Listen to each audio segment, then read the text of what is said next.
kepada kita semua. Kita bisa bersama-sama di Tebing Cafe dalam rangka buka puasa bersama 1442 Hijriah 2021 Masehi. Sebelum acara buka puasa kita laksanakan, maka ada baiknya kita mendengarkan acara kultum, dan insya Allah bahwa pada kesempatan sore yang berbahagia ini akan disampaikan oleh Al-Ustaz Profesor Dr. Haji Mir Alam B. MSc. Kami sampaikan bahwa beliau adalah pengurus NU Sulawesi Selatan, juga takmir Masjid Universitas Islam Makassar, yang pada kesempatan ini alhamdulillah bisa bersama dengan kita, meskipun mungkin hanya bentuk kultum Pak Prof, tapi kami berharap bahwa semua yang hadir di Tebing Cafe ini bisa mendengar pencerahan kuliah umum atau semacam pencerahan di bulan suci Ramadan ini. Kepada Al-Ustaz kami persilakan dengan hormat. Iya. Oh, di belakang. Kalau anda kena masuk itu di YouTube. Ya.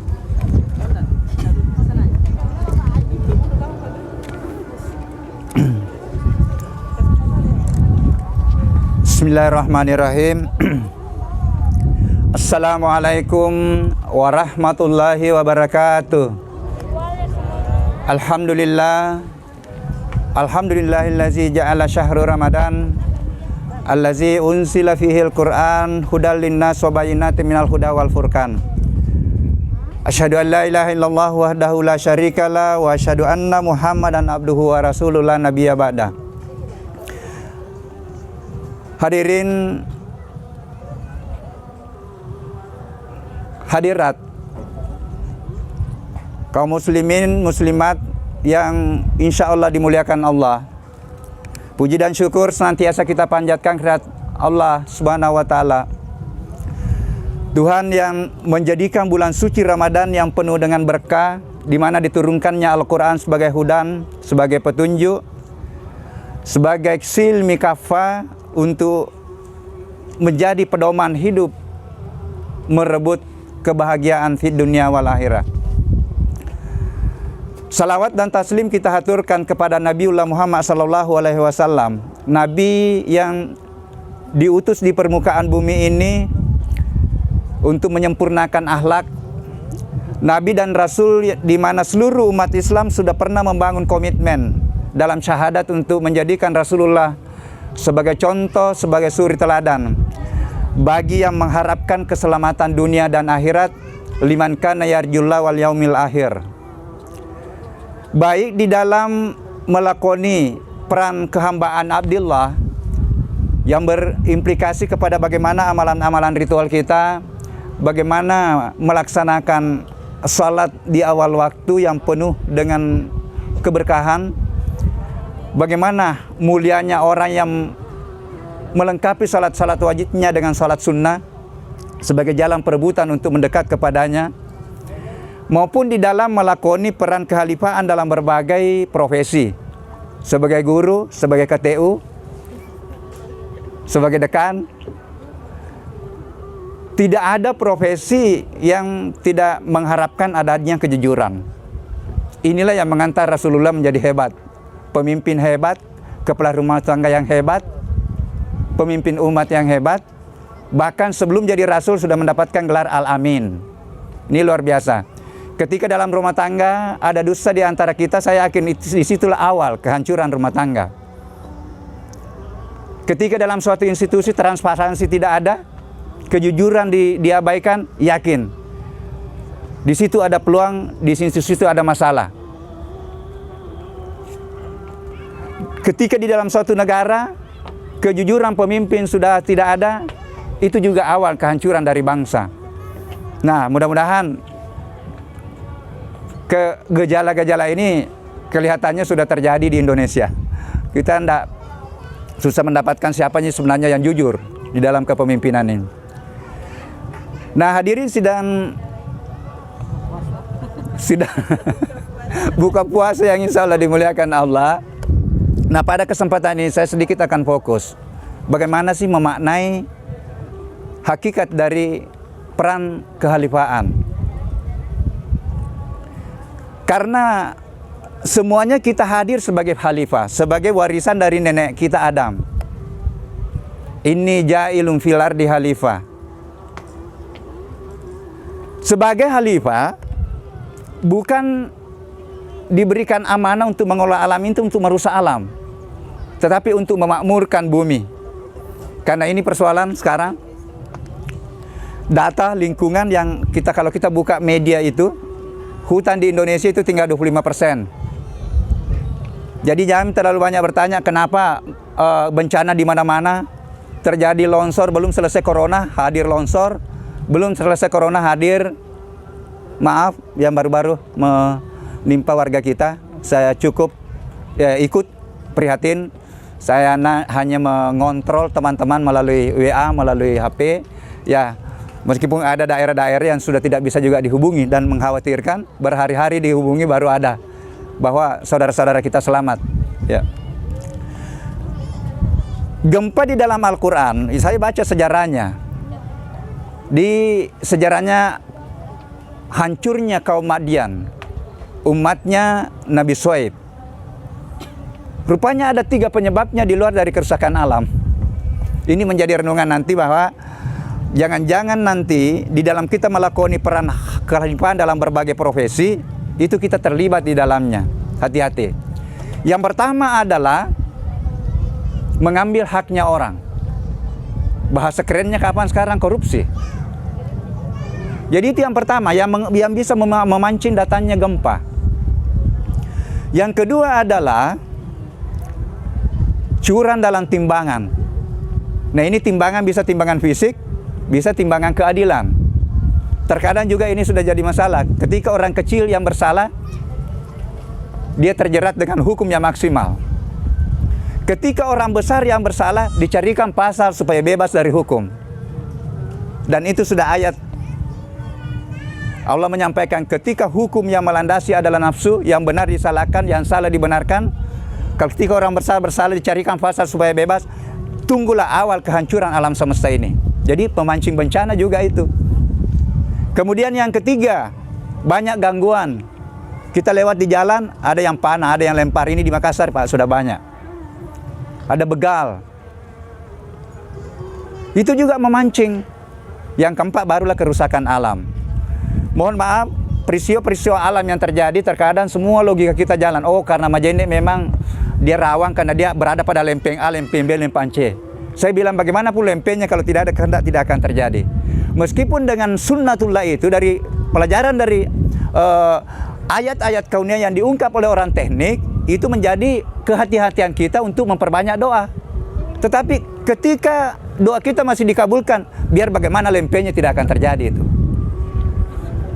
Hadirin sidang penunggu ibadah puasa yang insya Allah dimulakan. Ya. Nah, yang keempat itu tadi kerusakan lingkungan. Nah, perilaku dari 3 atau 4 ini bisa saja itu hadir dari peran kehalifan yang diberikan kita oleh Allah. Misalnya, saya diberikan peran sebagai dosen di ilmu pertanian. Boleh jadi ilmu pertanian yang saya kembangkan tidak berpihak pada alam, sehingga saya terjerat tadi ikut merusak alam. Kenapa? Karena peran kehalifan itu tidak terlepas 2. Yang pertama berkaitan dengan hubungan dengan mengelola alam. Disitulah pertanian, perikanan, nelayan. Yang kedua yang berkait dengan hubungan kemanusiaan. Ya, jadi pemimpin itu pasti berkait dengan manusia. Nah, di situlah nanti terikat dengan aturan-aturan bagaimana mengambil keputusan yang baik, yang benar, bagaimana memperagakan kejujuran. Hadirin sidang jemaah puasa yang insya Allah dimulakan Allah. Nah, seluruh peran yang kita lakoni itu adalah pemberian. Dan makin banyak pemberian Allah yang diberikan, makin tinggi tanggung jawabnya. Kalau saya selain kepala keluarga, juga dosen. Jadi saya bertanggung jawab di keluarga saya, bertanggung jawab di mahasiswa saya, bertanggung jawab di institusi saya. Kalau ibu-ibu yang tidak ada di jabatan lainnya, insya Allah sudah jalan masuk surga itu. Layani saja suami kita dengan baik, didik anak-anak kita, insya Allah kita sudah bisa merebut surga. Kalau kami ini yang ada jabatannya lain, Ibu Ros KTU, bertanggung jawab juga itu di KTU. Pak Darmansa, apa jabatannya sekarang Pak Darmansa? Ya. Nah, itu pokoknya makin banyak yang kita diberikan Allah, makin tinggi tanggung jawabnya. Tetapi makin luas juga peluang untuk merebut kemuliaan. Bukankah penegak hukum yang adil akan dicintai oleh Allah? Innallaha yuhibbul muqsitin. Jadi menarik sebenarnya. Jadi ini dunia ini adalah pilihan hidup. Dan yakin apapun yang diberikan kita itu adalah pemberian oleh Allah. Saya katakan begini, tidak mungkin Jokowi jadi presiden kalau tidak ada kehendak Allah. Dan itu ayat itu. Wallazi ja'alakum halaifa fil ar. Ba'dukum fauqa ba'din darajat. Liyabluwakum fima atakum. Aku berikan kamu peran berbeda-beda. Ada yang jadi nelayan, ada jadi petani, ada jadi guru, ada jadi dosen, ada jadi ibu rumah tangga saja. Menarik dari ayat itu, liyabluwakum fima atakum, untuk menguji kamu siapa yang amanah dalam jabatannya. Ah, inilah di sinilah masuk. Jadi sekali lagi bahwa jabatan itu adalah pemberian. Tetapi mau menjadi pejabat yang amanah, menjadi pejabat yang tidak amanah, itu adalah pilihan. Allah sudah memberikan, kalau ini kita lakukan, ini yang kuterima nanti. Mohon maaf, mungkin bisa kita lihat. Terkadang kita lihat pejabat, wah, sudah diagung-agungkan, setelah itu akhirnya muncul juga. Karena memang juga ayat rupanya Bu Ros, ayat. Kalaulah bukan karena ridho dan rahmatku, kamu tidak akan lolos dari pengaruh-pengaruh setan di dalam jabatan. Makanya saya pakai berdoa lagi ini. Ya Allah, dengan rahmat dan ridho-Mu, lindungilah aku dari godaan-godaan setan, lindungilah aku dari perbuatan-perbuatan yang tercela. Karena Allah memang sudah menyampaikan, kalau bukan karena fadilah dan rahmatku, kamu tidak akan bersih dari dosa, kamu tidak akan terhindar dari godaan-godaan setan. Hadirin sidang jemaah penunggu buka puasa yang insya Allah dimuliakan Allah. Ini luar biasa latar belakangnya.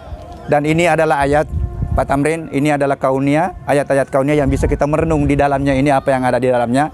Sebagai jalan untuk kita bagaimana nanti mengantar diri kita untuk bagaimana mensyukuri nikmat Allah. Yang terakhir mungkin sebagai motivasi, selalu saya tutup ceramah saya dengan ini. Bahwa hari ini sudah hari ke-23. Siaga meniro, kalau ada bisa bahasa Bugis. Mohon maaf, saya 5 tahun di sini tidak bisa bahasa Mandar.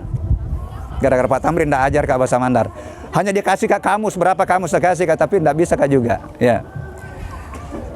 Tinggal 7 hari kalau cukup puasa. Pak Karabin, tinggal 7. Mohon maaf tidak ada waktu yang berulang. Saya 5 tahun di sini sebagai dekan tinggal kenangan. Tahun 2014, 2000 sampai saya kembali ke Makassar itu tidak akan kembali lagi. Tidak akan kembali. Jadi hanya kesepakatan itu ada ulang tahun. 1 menit yang lalu ini tinggal kenangan. Kita hanya melakukan ini perjalanan waktu sampai batas waktu, nanti tidak ada yang tahu. La yastahiruna sa'atan wa la yastaqdimuna. Kalau sudah sampai waktunya tidak ada yang bisa majukan, tidak ada yang bisa mundurkan. Sehingga seorang ulama sufi namanya Hasan Basri, dia menyampaikan begini. Umur manusia itu ibarat perhitungan angka. Ketika hilang 1 hari, hilanglah, berkuranglah umurnya manusia itu 1 hari. Meskipun tadi itu rahasia.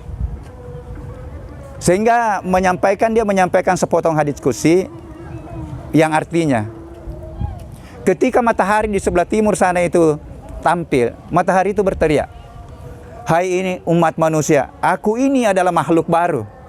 Ketika aku hadir di sebelah timur, manfaatkan aku untuk melaksanakan amalan-amalan baik.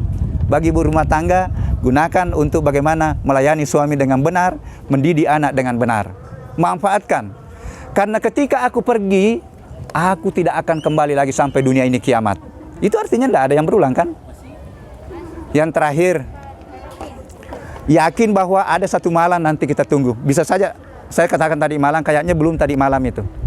Karena yakin ketika datang Lailatul Qadar akan sejuk perasaan kita dan akan dimasuki orang yang mampu mensucikan jiwanya, dimasuki hikmah-hikmah Al-Quran yang berasal dari Allah, yang akan dibawa oleh malaikat. Yakin Al-Quran yang mengatakan malaikat akan turun untuk mengisi jiwa kita, jiwa yang suci, untuk mensucikan jiwa kita, dan kita akan bawa sebagai hadiah untuk bagaimana melakoni hidup kita, insya Allah mudah-mudahan di antara Ramadan. Mudah-mudahan yang ada semua sekarang di sini itu mendapatkan hikmah dari Allah, mendapatkan pancaran hikmah dari Allah yang dibawa oleh malaikat, dan menjadi hebat, menjadi kita mulia nanti untuk menutup hidup kita dengan kemuliaan. La'allakum tattaqun. Saya kira itu mudah-mudahan ada manfaatnya. Mohon maaf atas segala kekurangannya.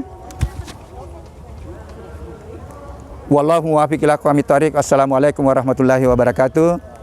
Hampir Mika. Mari kita bersama-sama berdoa.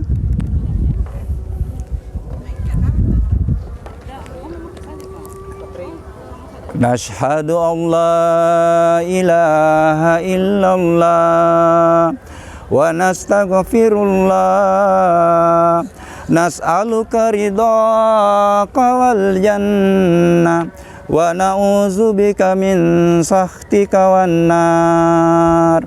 Nashhadu an la ilaha illallah wa nastaghfirullah, nas'aluka ridhaka wal jannah wa na'udzubika min sakhtika wan nar. Allahumma innaka afuwwun karim tuhibbul afwa fa'fu anna ya rahim. Amin amin. Allahumma inna nas'aluka al-afwa wal afiyah fid dunya wal akhirah. Allahumma atmil lana nurana waghfir innaka ala kulli syai'in qadir. Allahumma ghfir lil muslimina wal muslimat wal mu'minina wal mu'minat al ahya minhum wal amwat. Allahumma ghfir lana wa liwalidayna warhamhuma kama rabbayana shighara. Rabbana zalamna anfusana wa illam taghfir lana wa tarhamna lanakunanna minal khasirin. Allahumma inna nas'aluka ilman nafi'a wa rizqan thayyiban wa amalan mutaqabbal. Rabbana wasi'ta kulla syai'in rahmatan wa ilma rabbi zidni ilman. Rabbana atina fid dunya hasanatan wa fil akhirati hasanatan wa qina azabannar. Subhana rabbika rabbil izzati amma yasifun wa salamun alal mursalin walhamdulillahi rabbil alamin. Al-Fatihah.